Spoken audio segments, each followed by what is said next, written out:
I always start with all my meetings in that it's a safe environment, that people are welcome to share their opinions in a tactful way. And so I always say that it doesn't matter how you feel you're saying something.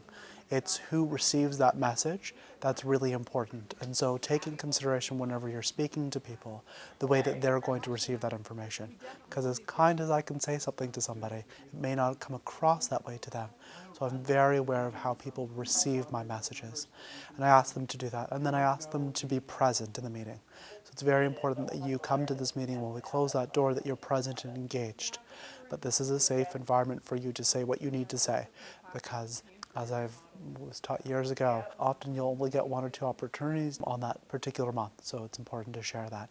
And it could be a question that had been burning in another staff member. So with brainstorming, I also give them an opportunity to both verbalize it, but also write it down. So if they don't feel comfortable verbalizing something, then they're welcome to write it down. And either share it with the group through a written piece of paper, or share it just with me and leave it in my mailbox. I do that with children as well. So if they want to write something down, then they're welcome to, or they can share it with me orally. We had that with cursive writing, and we had a big debate whether or not we were to go cursive writing or whether we were to continue with manuscript. And we went through we shared resources on both sides.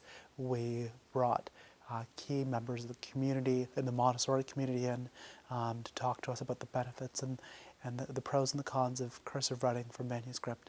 And had some really healthy conversations. But in the end, we built consensus with how we would do it, that it was a good idea, that we were going through accreditation with American Montessori Society shortly, and that for 3 major points, it was worth moving to cursive. So that process was really healthy, but at first we definitely didn't have consensus. It was after brainstorming and after sharing and after research, and coming to the conclusion that this was the best decision for our children. And that is our compass. So, is this best for the child?